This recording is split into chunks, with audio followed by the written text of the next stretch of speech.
So yan, ito yung pagpapatuloy ng ating video. Sabi natin nung nakaraan dyan tayo mag-U-turn. One way nga pala yan, doon sa kabila.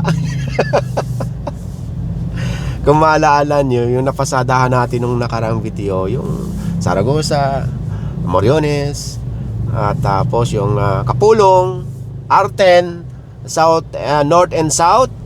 At dito nga tayo nagtapos. So ito yung pagpapatuloy natin ng update ng kalsada. Ayon na rin sa request ng ating mga viewers, pasadahan daw ito dahil naibalik na ng mga tao si Yorme dito sa Maynila.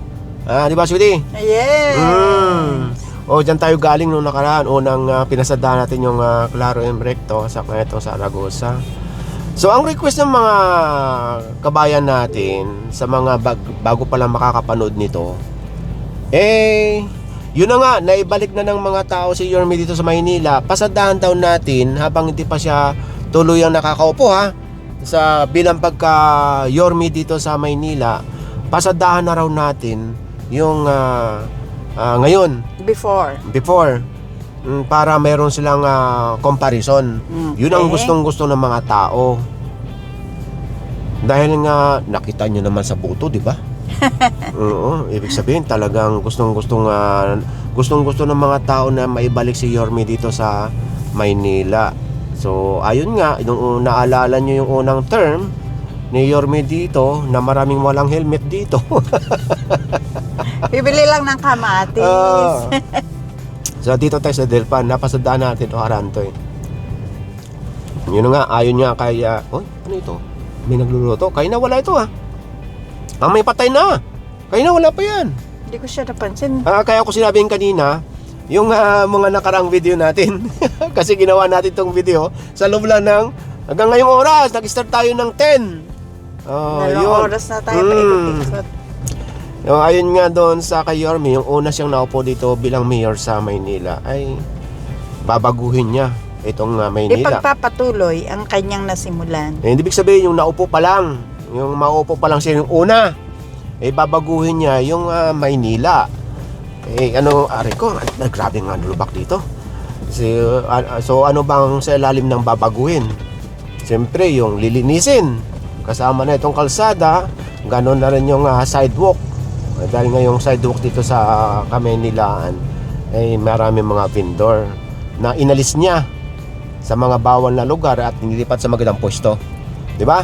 Yeah. Yun ang nasimulan niya noon, nung unang upo niya dito sa Maynila. At ngayon, naibalik na siya ng mga tao. Yun ang gusto ng mga viewers natin, yung comparison, yung nagdaang administrasyon, saka yun ngayon, yung naibalik na nga siya dito sa Maynila.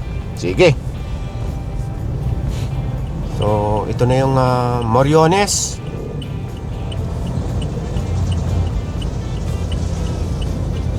Kakanan tayo dito.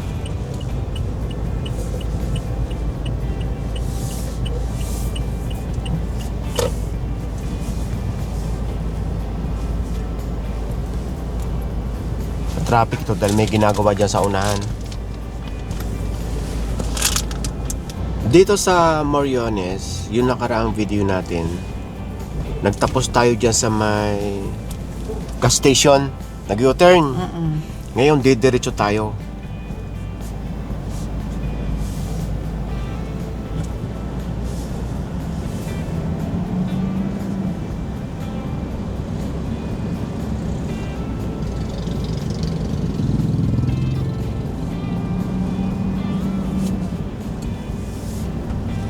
Ngayon, dito tayo nag-U-turn noon.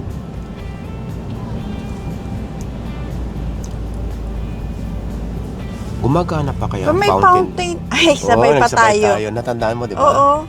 May fountain pa kaya? Hindi ko alam.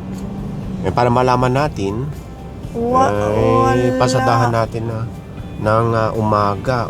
Mag-comment lang po kayo, yung mga tiga dito Kung nagpa-function pa. kung gumagana yung fountain na yan. Dahil nung nakaraan, yung time ni Yorme, yan ang isa sa mga project niya.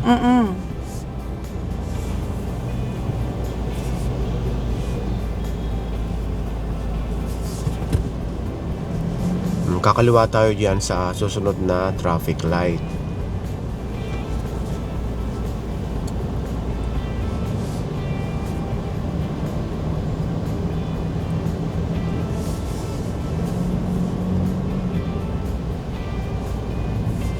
Recto kanan. Ha? Kaliwa. Oh. Ayan, yan naman Luna. Kanto tayo ng Moriones. Ngayon kakaliwa tayo. Labas niyan, papuntang Honorio Lopez. Malaki rin yung highway na yon. Kaya dapat talaga malinis din yon dahil daanan din ng mga mangangalakal yon. Oh.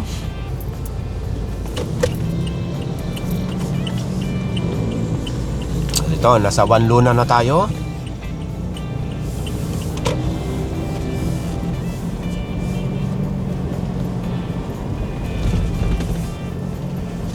Dito yung nadaanan ito doon noon.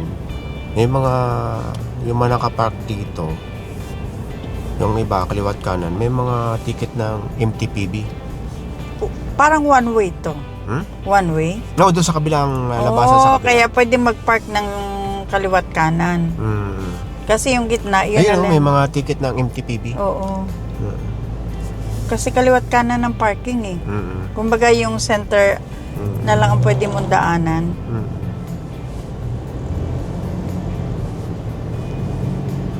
So, itong sitwasyon dito sa One Luna bago na dumating ng Honorio Lopez.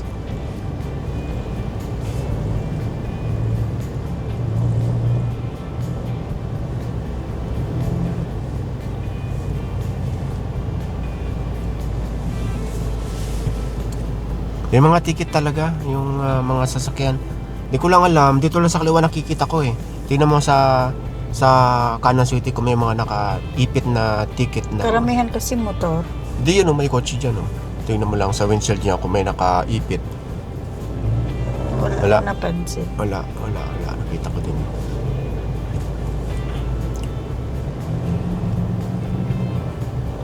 Yan. Tingnan mo yan sa kabila. Habang nagtatrive ako kung meron. Wala nakalagay na ticket ng ano. Dito lang sa kaliwa. Marami dito sa kabila na ticket ng may ticket. Yan. Wala din sa kanan. Comment lang kayo mga kabayan, yung mga tiga dito kung saan talaga yung merong ticket for parking. Wala sa kanan kaliwa lang eh.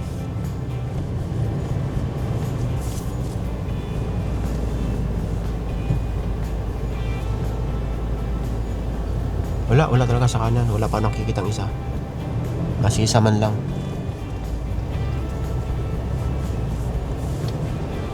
Wala. Kaliwa lang. Kaliwa. Meron. Wala na rin ako nakikita dito. Kaliwat kanan. Natikit. Hindi ko alam. Paswertihan na lang Paswertihan. pagka natikitan. Hindi ko alam. Kasi yun na yung parkingan nila both side eh. Kasi naman. Kasi maski hindi tayo taga Maynila, itong sentro maraming pupunta dito. Kaya gusto nilang malaman kung anong sitwasyon dito sa Maynila. Hindi lang Maynila lahat ng syudad. Ay ilan nga bang syudad itong Metro Manila? 16 yata or 17.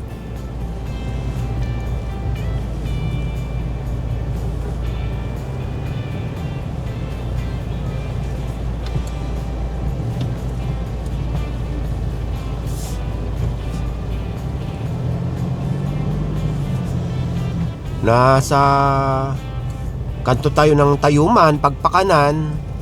Ito naman kaliwa, diyan tayo galing, Kapulong. Magko-cross lang tayo dito sa intersection.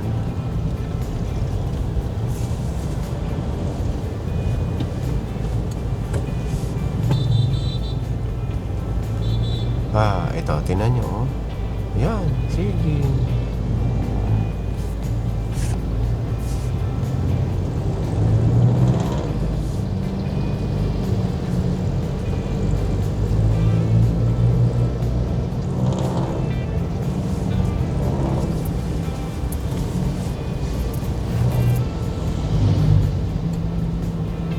Ito, tingnan mo ito. Ano bang street ito? Raimundo. Ay, Raksabago. Raksabago.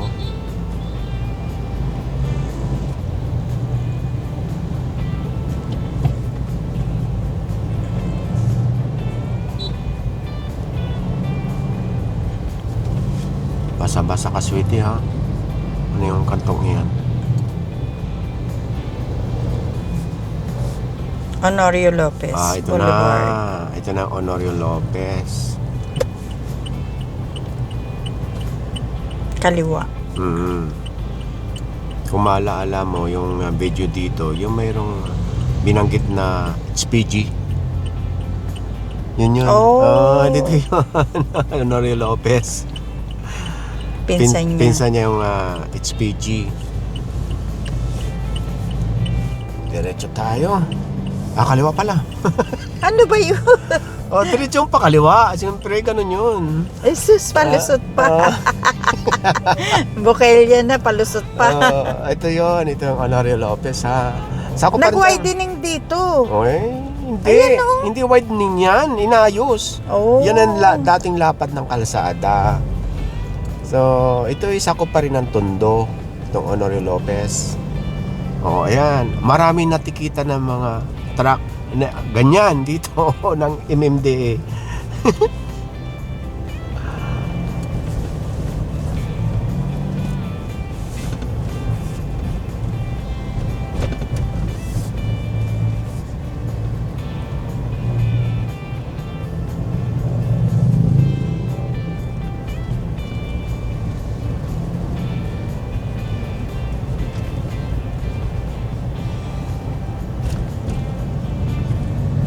Lalo na kasi sa gabi or hapon,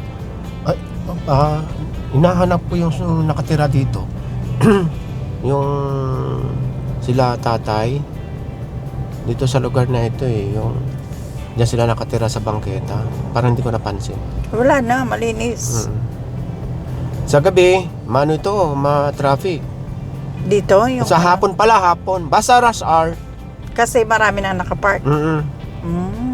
Hindi, ibig sabihin, ito yung Maraming dumadaan. Oo, maraming dumadaan. Kaya dapat nililinis ito.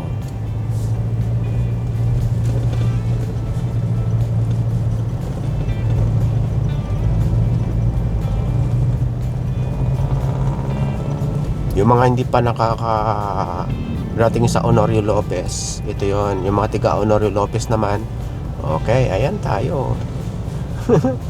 Dito na tayo.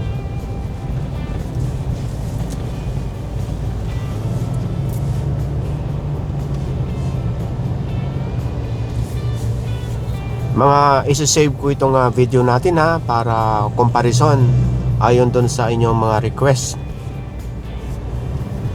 Before and after. Oo.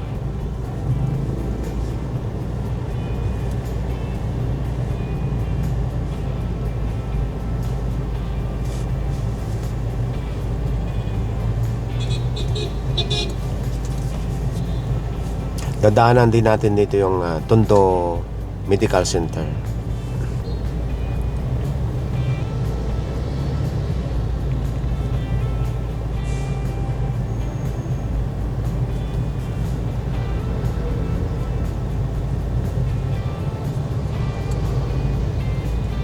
Maraming nagtitinda ng dried fish dito, sweetie. Oh.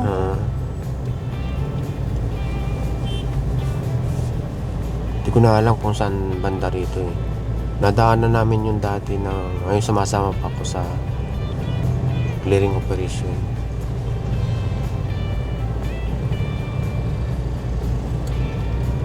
Ang alam ko marami doon sa may ilalim ng Delpan Bridge. Wala na tayong nakita dun. Ay, Delpan Bridge sa may San Miguel. Ha? Oo, doon sa may Delpan. San Miguel? Oo, sa may San Miguel. Dito na yung umpisa ng mga... Kasi doon yung paradahan ng mga lancha ng galing sa Palawan eh. Ayun yung mga dried fish, Yan, saka Ay, dyan. oo nga, ayun. Yan, sa yung lugar na ito, sa kanan. Yan, may mga tent na yan. Yan, tinan mo. Diba, ang dami dyan?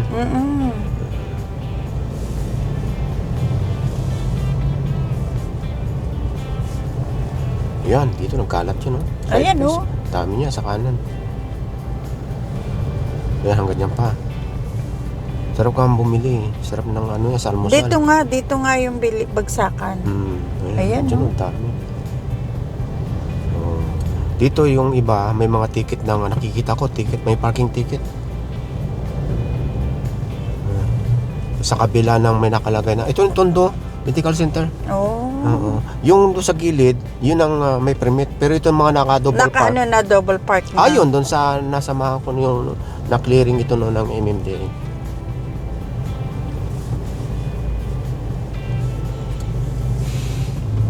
Friday nga pala ngayon. Friday. O ito, nasa nabutas na tayo. Ay, tutuloy na to? Nabutas na.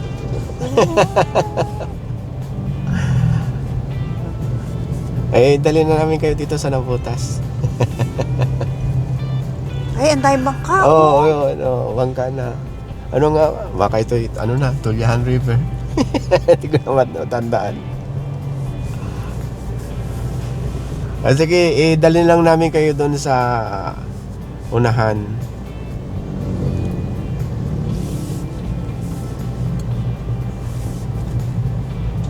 Dahil alam ko marami na rin nakakamiss dito.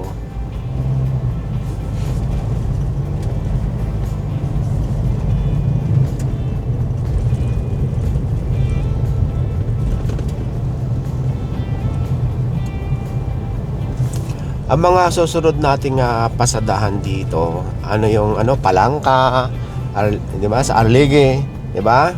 Comment lang kayo mga kabayan ha. Tapos yung Dagupan, lusot ng Tayuman, yan, mga papasadahan natin yan. So ito na yung C3. Ang lusot niyan, doon na sa may tawag dito, Caloocan. Yun na yun. So yun, hanggang dito na lang yung ating video. At comment lang kayo sa ating comment section kung ano pa ang gusto nyong pasadahan natin dito sa Metro Manila ha. Hindi lang dito sa Maynila at yung mga karatig city, syudad or lungsod. Bye-bye ka na. Bye po. Bye. Maraming salamat po sa inyong lahat ha. Lalo doon sa mga nag-request. Ang dami nyo, kaya shoutout sa inyong lahat. Bye. Bye. Ang oras God ngayon bless. ang oras ngayon ay 12:45 ng tanghali ng hapon. Kain ng blues. Bye. Bye.